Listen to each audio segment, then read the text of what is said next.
I know you're going to support this budget, but all you got here from a specific point of view was a $330 million down payment on the dental plan.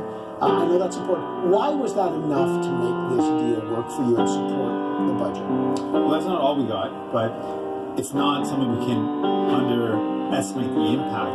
I've spoken to so many people that can't get their teeth fixed, and this would be life-changing to be able to go to the dentist. This is the biggest expansion of public health care in a generation, so it's not insignificant. It's significant and meaningful, and people will be able to get their teeth fixed.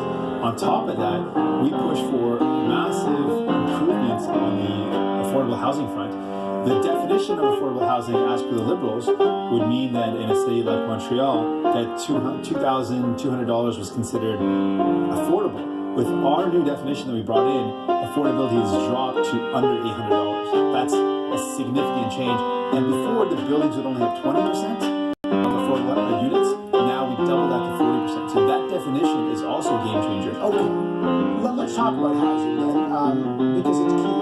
For the Liberals are trying to make it the place for $10 billion over 5 years. But let's talk about essentially the tax-free savings account for first-time home buyers. They can put up to $40,000 over 4 years, and they can take it out tax-free. Not insignificant. But none of the measure, that measure, banning foreign buyers, none of it materially is going to lower the price of houses. In other words, they're incremental helps, but they're not transformational. What's the transformational fix for housing? Well, there's two parts to housing. One is there are pressures that are driving up the cost of housing.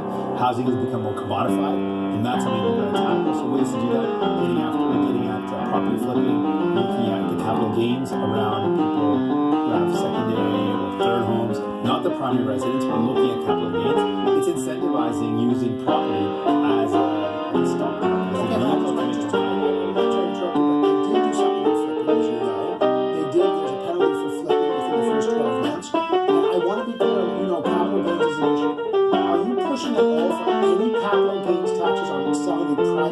Because there's already capital gains on selling a secondary residence. No, and not on primary residence, but on secondary or investment properties. What we've seen is it's been incentivized by the lower capital gains for assets like that. That's incentivizing a market that's driving up the cost of housing. So that's something that we propose in our campaign to get at, to look at real systemic changes to tackle the pressures driving up housing. And then we need to invest in building more supply in a massive way. So we push the Liberals to go far further than they would have gone, but for the fact that we had this agreement, and it made them change the definition, which is going to be a game changer for the builds of homes that are actually affordable, on top of more money to build homes right away. Okay, the environment. I'm trying to just figure out how you balance, because part of what you're doing by supporting them and keeping them in power for 3 years is it's a trade-off, right? I like dental care, but I don't like what they're doing on the environment.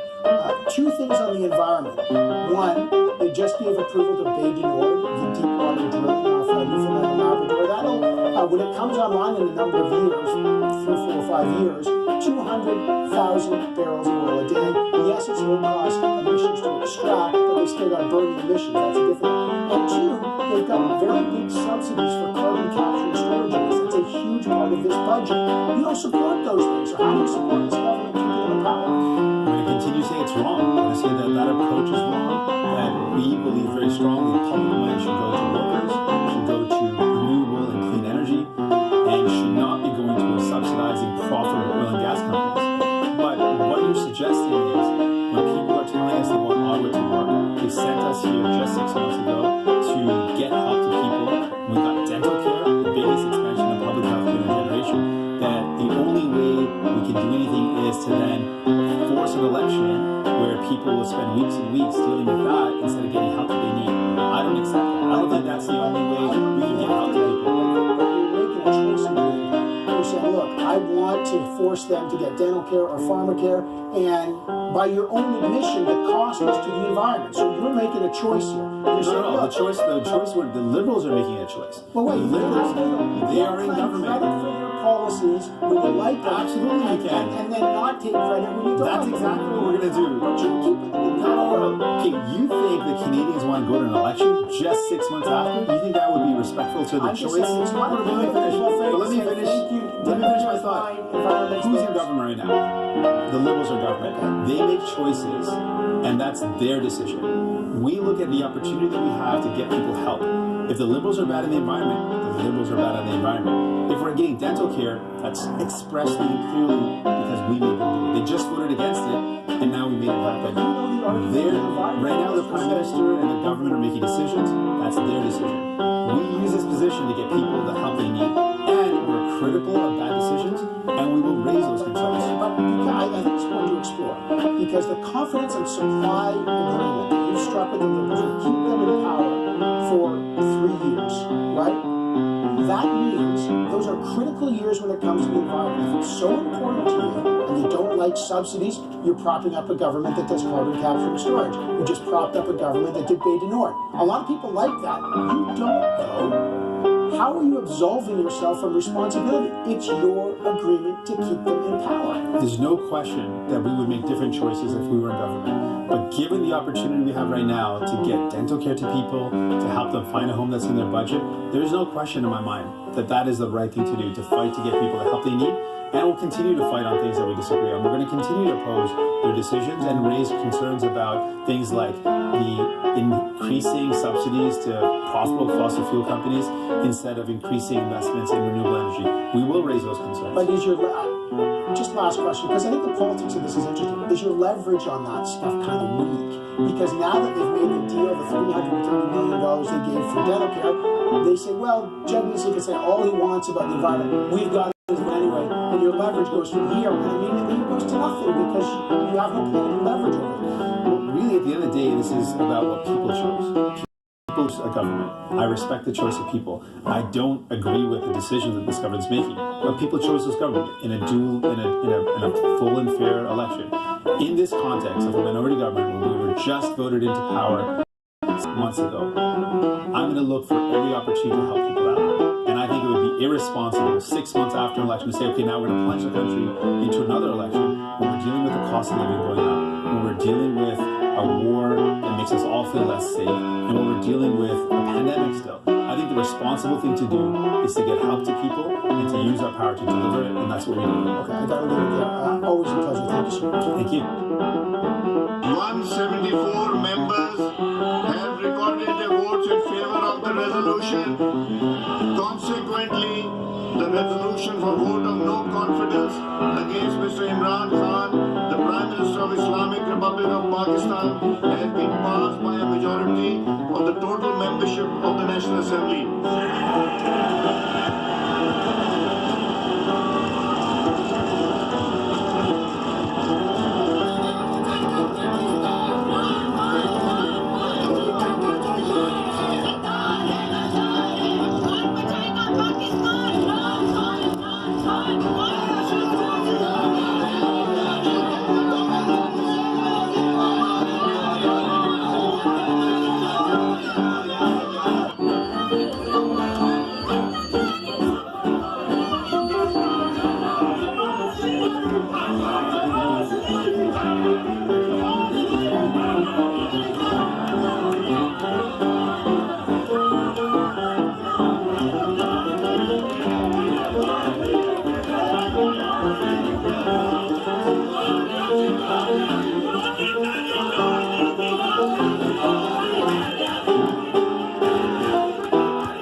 Minister, to have you on the program. Do have a target with all these measures over $10 billion? Do you have a target about how much your government would like to reduce the average price of a home and when that price will fall? What's the goal? Well, Evan, as you know, Canadians understand that housing is not just within the purview of the federal government. We have some tools and we're willing to deploy them, as you know, through the National Housing Strategy and $14.1 billion in this budget 2022. But we have to work with provinces, we have to work with municipalities, we have to work with nonprofits. And the Housing Accelerator Fund will make a big difference in increasing supply dramatically. We intend through a number of different programs, both existing and new, to double the expected number of homes constructed in Canada. More supply will stabilize the market and hopefully stop this astronomical increase in home prices that has really created a challenge for Canadians. But it's not just the Housing Accelerator Fund, which will result in 100,000 new homes by 2024. We will also move ahead, take the first steps with respect to a new innovative rent-to-own program, which is meant to turn more Canadian renters into homeowners. But we're also building the next generation of co-op housing by investing $1.5 billion to build 6,000 new co-ops, the first federal investment in new co-op building for 30 years. The Rapid Housing Initiative extending it there by another 6,000 new homes to the tune of $1.5 billion investment. Bringing forward investments through the National Housing Co-Investment Fund, $2.9 billion to build 17,900 new homes. So, on the issue of supply, we will work with our partners. We've demonstrated that we can do that to build rapid housing through the Rapid Housing Initiative. Municipalities know that the Housing Accelerator Fund is something that will work for them. That's why we listened to them and we delivered it through Budget 2022. Now they work with there's a lot there, so there's a lot to unpack. Let me just start with the Accelerator Fund and increasing the supply to 100,000 homes by 2024. I understand the basic economics. If you increase supply, right, the price should fall. And so I just want the data because this is important. And I recognize, by the way, it's a complex, there's many forces affecting housing, but housing affordability is key. People want to know this. Should the average person, knowing that the Accelerator Fund, is there a goal that your government says, you know what, folks, when we do all this, the average price of a home is going to drop X percentage? What is the target? Of course, the Housing Accelerator Fund and more housing supply is part of the solution, but it's not the only one. We're deploying a number of tools to this challenge, including on the demand side, by banning foreign ownership of Canadian residential real estate. We are making sure that the process is more transparent. We're protecting home buyers by introducing and working on a Bill of Rights, a home buyer Bill of Rights. We are taking on the financialization of the real estate sector, which is something that we're going to be working on in the next little while. But on top of that, we are making sure that, as we work on supply, we also deal with some of the demand side issues that are really led to the impact. You're listing a lot of things, but look, I'm trying to figure out if they work. The cost of homes have doubled since the Liberals came in power in 2015, as you know. I think the average house price then was $413,000. It's now over $800,000. So this has been going on for a long time. So I just again I want to move on. But is there a target to drop the average price of a home? Yes or no? Like, is that actually part of this plan? Do you expect the average price of a home to drop? And if so, what's the target? Well, Evan, we are dealing with the price increases. I understand, the challenges that you point to that Canadians face, but Canadians also understand that it is not just the federal government that is supposed to work on this. We know the provinces are working on this. We know the municipalities are stepping up with a number of programs to increase housing affordability. But supply is certainly part of the solution.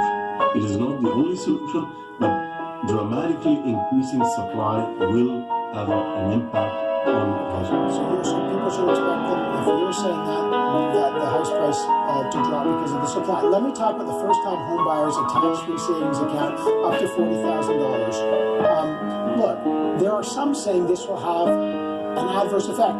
You're trying to decrease the price, but when you give people this kind of incentive and this kind of tax credit, that may actually have the knock-on consequences of driving up demand in the midterm. So you may get more demand that will actually raise prices.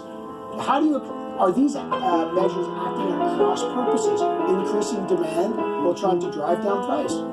Absolutely not, because we just spoke about the fact that we're moving forward with a ban on foreign ownership of Canadian residential real estate. In addition to that, we're tackling unfair business practices in the housing sector. I talked about ending blind bidding.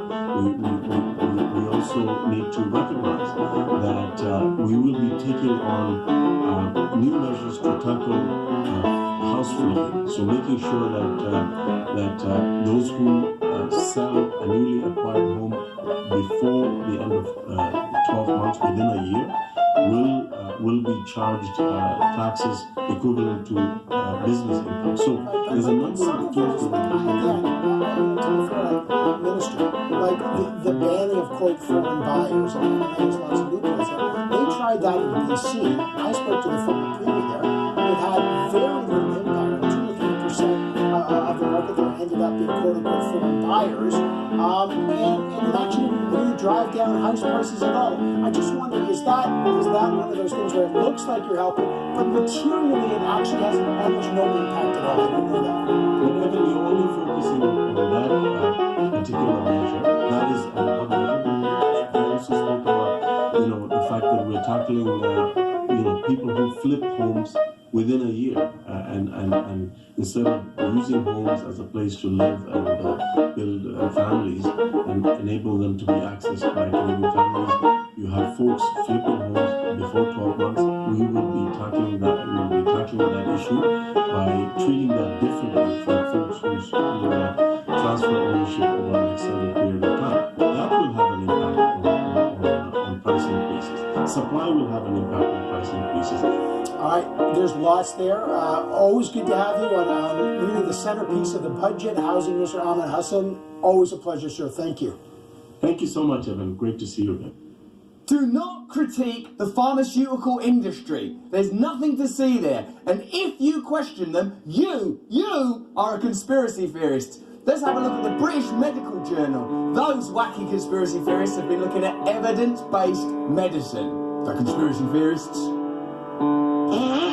Hello there, you 5.4 million awakening wonders. Thank you for joining us on this voyage to truth together. I know there will be moments of doubt. I know there will be challenges ahead, but together we can surmount them. Hey, if you're not a subscriber to my mailing list yet, please click on the link and become a subscriber so I can reach you directly and tell you about my tours and my live events and all sorts of other stuff. And if in the event anything changed, I would have direct connections to you, which is vital for me. I'm still live all over the UK. If you want to come see me live, there's a link in the description for that, and of course I'll tell you about that in the emails once you've signed up for it.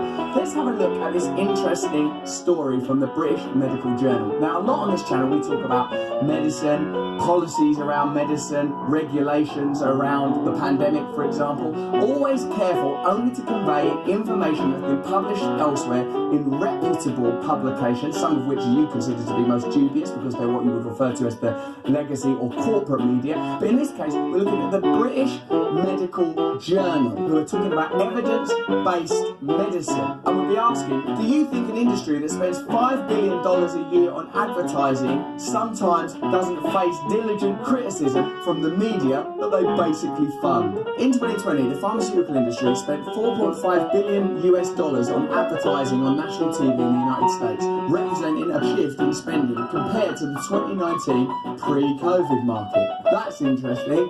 Around the time of the pandemic, the pharmaceutical industry really stepped up its advertising. You'd think during the pandemic, people were pretty much aware of what products were required and what was necessary without going on the telly hawking the stuff. In 2020, TV ad spending of the pharma industry accounted for 75% of the total ad spend. Of all advertising that you are subjected to, 75% of it comes from the pharmaceutical industry. Does that seem like an astonishingly high number? I can't help but think that maybe that gives them influence beyond just the airing of the commercials, because they're supporting the entire economic model upon which the media is founded. So we know the relationships between big pharma, the media and the government are deluged in finance. These relationships are muddied because of lobbying and advertising money. Recently revealed documents suggest that all of our assumptions about the underwriting of evidence-based medicine are not being critically reviewed. This is from the British Medical Journal. It reveals that many of our assumptions about, oh well, it's science, it's all peer-reviewed, there's nothing to question. Well, apparently it's not that simple. New emerging documents reveal that we need to pay more attention to what we previously assumed to be true about medical models and the medicines we prescribe. This is from research leader John Giordini and Professor Emeritus Lehman B. McHenry at the BMJ. The advent of evidence-based medicine was a paradigm shift intended to provide a solid scientific foundation for medicine. The validity of this new paradigm, however, depends on reliable data from clinical trials, most of which are conducted by the pharmaceutical industry and reported in the names of senior academics. The release into the public domain of previously confidential pharmaceutical industry documents has given the medical community valuable insight into the degree to which industry-sponsored clinical trials are misrepresented. Until this problem is corrected, evidence-based medicine will remain an illusion. The philosophy of critical rationalism, advanced by the philosopher Karl Popper, famously advocated for the integrity of science and its role in an open democratic society.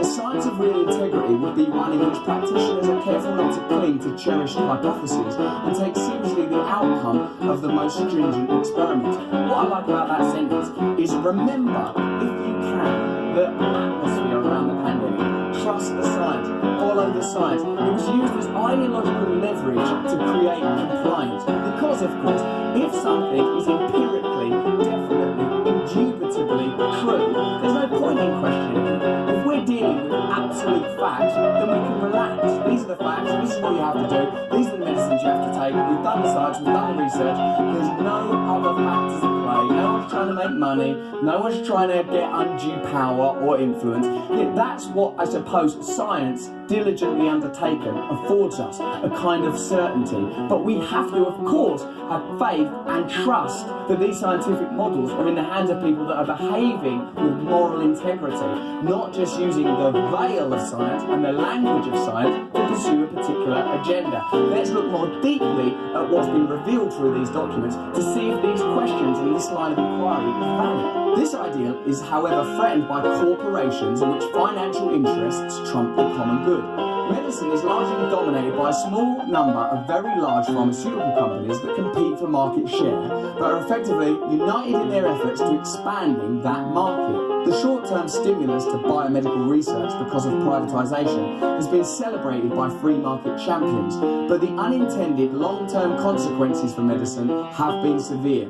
Scientific progress is thwarted by the ownership of data and knowledge because industry suppresses negative trial results, fails to report adverse events, and does not share raw data with the academic research community. Okay, so if we're talking purely about science, which means the observation and reporting of facts, it would seem vital that you don't suppress negative trial results. Oh, this didn't work out well. Suppress it! That doesn't seem like the kind of transparency required in an ethical and effective scientific model. Failing to report adverse events. What could be more important than, the trial was negative and there were some adverse events when people took this medicine, there were consequences, there were complications, there are side effects. You can see, of course, that there is an incentive not to report negative trial results or adverse events if your real agenda, if your real objective is to make money. And of course, if you're a giant pharmaceutical company, you do have to make money.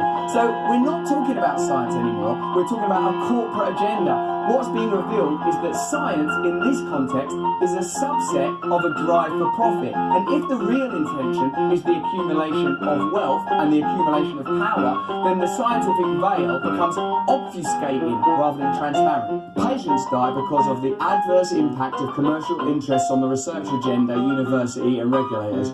There were some side effects to this medicine. There were. Well, some of the patients did. on a sec. They stopped moving about and breathing and stuff. Do you mean they died? Yes, that's it. Write that down. Write that down. Hold on. Do you work for us? No, I'm independent. But you can't see that. The pharmaceutical industry's responsibility to its shareholders means that priority must be given to their hierarchical power structures, product loyalty, and public relations propaganda over scientific integrity.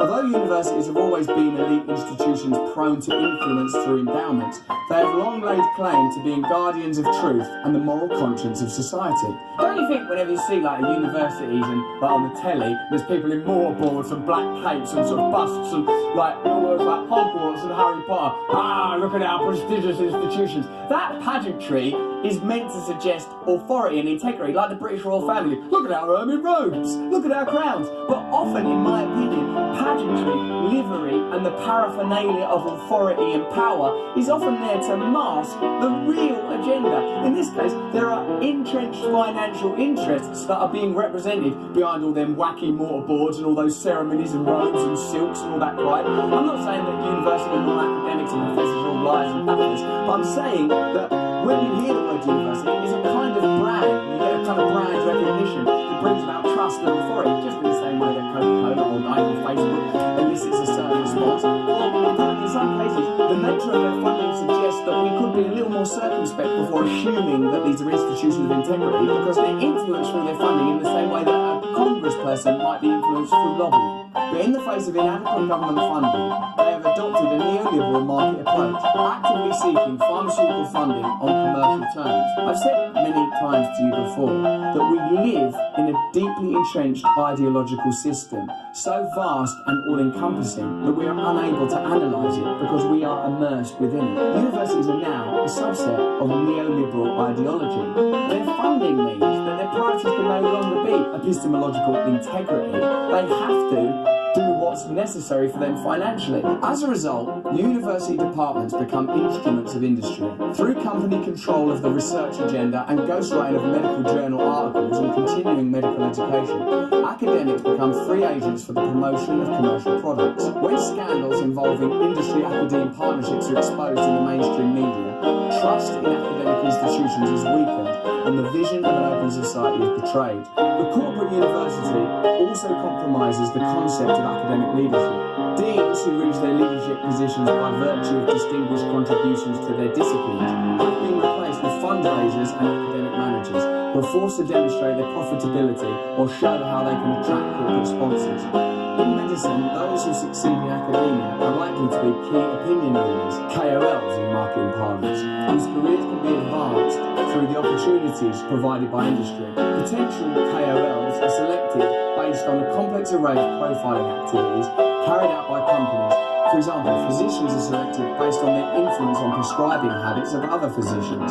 KOLs are sought out by industry for this influence and for the prestige that their university affiliation brings to the branding of the company's products. As well-paid members of pharmaceutical advisory boards and speakers bureaus, KOLs present results of industry trials at medical conferences and in continuing medical education. Instead of acting as independent, disinterested scientists and critically evaluating the drug's performance, they become what marketing executives refer to as product champions. So the pharmaceutical industry has essentially franchised universities into their marketing arm by incentivising them financially and removing the kind of academic integrity that would previously have been there through various streams of influence executed by donations and through financial incentives. Ironically, industry-sponsored KOLs appear to enjoy many of the advantages of academic freedom, supported as they are by their universities, the industry, and journal editors for expressing their views, even when those views are incongruent with the real evidence. While universities fail to correct misrepresentations of the science from such collaborations, critics of industry face rejections from journals, legal threats, and the potential destruction of their careers. Potential critics of the pharmaceutical agenda are eliminated and kept in line. In the same way, I suppose that our cultural space is becoming marshalled and managed by codes and laws, and so that you don't feel confident speaking in public anymore, the world of academia is being colonised by pharmaceutical interests. This uneven playing field is exactly what concerned Popper when he wrote about suppression and control of the means of science communication. The preservation of institutions designed to further scientific objectivity and impartiality, i.e. public laboratories, independent scientific periodicals and congresses, is entirely at the mercy of political and commercial power. Vested interest will always override the rationality of evidence. So I suppose the key assumption that we make about science and the information that we receive within that review is being undermined. They will overlook the rationality of evidence in favour of vested interest. That's the opposite of what we're invited to trust in. What I find frustrating is that whenever there is an inquiry into the domain of science, particularly industrialised science, commercialised science, the world of big pharma, you are called a conspiracy theorist, a lunatic, when it's clear that the entire model is designed to shut down inquiry and to present products in a favourable light, not because of scientific integrity, but because of commercial opportunity. Regulators receive funding from industry and use industry-funded and performed trials to approve drugs, without in most cases seeing the raw data. How can you regulate something if you're funded by it and you haven't seen the data that you're approving? What confidence do we have in a system in which drug companies are permitted to mark their own homework rather than having their products tested by independent experts as part of a public regulatory system? Unconcerned governments and captured regulators are unlikely to initiate necessary change to remove research from industry altogether and clean up publishing models that depend on reprint revenue, advertising and sponsorship revenue. So what the British Medical Journal are doing is taking a deep look at the way that the industry actually functions. The accreditation that they receive from university is biased because the universities are often funded by those pharmaceutical companies. The independent regulators are not independent, they're funded by the pharmaceutical industry. We already know that the media receives the majority of its advertising revenue from the pharmaceutical industry. So suddenly something that we are told to appreciate as scientific, as rational, as in some cases literally beyond question, and if you do question it, you're a conspiracy theorist, is in fact a tied up industry where every single facet of it is controlled by people that are pursuing a profit-driven agenda. Our proposals for reforms include liberation of regulators from drug company funding. That would be good. Why wouldn't you do that? Oh, because it wouldn't benefit the pharmaceutical industry, right? So now we know that's why we're not doing that. Taxation imposed on pharmaceutical companies to allow public funding of independent trials. Wouldn't that be amazing? Take some of the profits that they've made in the last couple of years and set up independent regulators that are not going to operate entirely at the behest of the pharmaceutical industries that they're supposed to be regulating. And perhaps most importantly, anonymised individual patient-level trial data posted along with study protocols on suitably accessible websites so that third parties, self-nominated or commissioned by health technology agencies, could rigorously evaluate the methodology and trial results. What the British Medical Journal are asking for is absolute transparency. And the only reason you fear transparency is if you have something to hide. That's what you're told, isn't it? If you don't want your data hacked and harvested and controlled by the government, if you don't want to use an app as a passport, you're told, oh, well, if you've not done nothing wrong, you've got nothing to hide. That's an individual. An individual doesn't have a great capacity to impact society.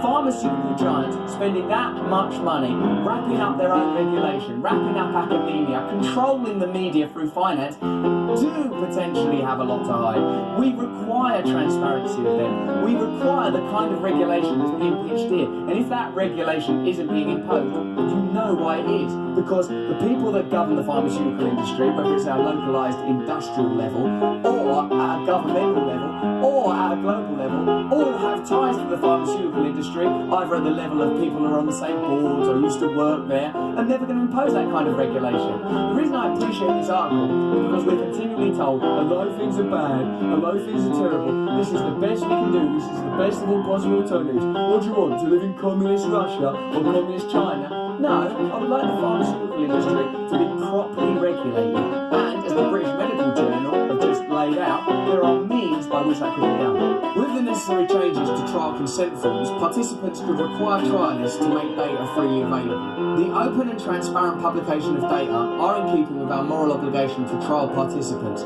real people who have been involved in risky treatment and have a right to expect that the results of their participation will be used in keeping with principles of scientific rigour. Industry concerns about privacy and intellectual property rights should not hold sway.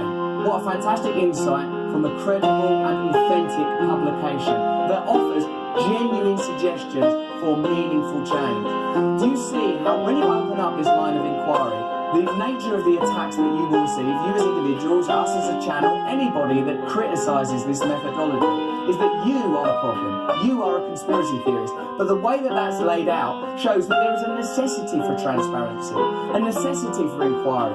And the reason that transparency and inquiry are shut down is because it would negatively impact the incentive of those corporations, not because it would be somehow dangerous. If the priority of the pharmaceutical industry is to make people fit and well and healthy, then why wouldn't they be transparent? Why wouldn't they open up to the kind of regulation suggested here? I think they would. But that's just what I think. Let me know what you think in the comments below. If you don't subscribe already, subscribe right now. Only half of you subscribe. Subscribe immediately. And if you enjoyed this video, have a look at this one on similar themes. Click here if you want to join my mailing list. But most importantly of all, please stay free.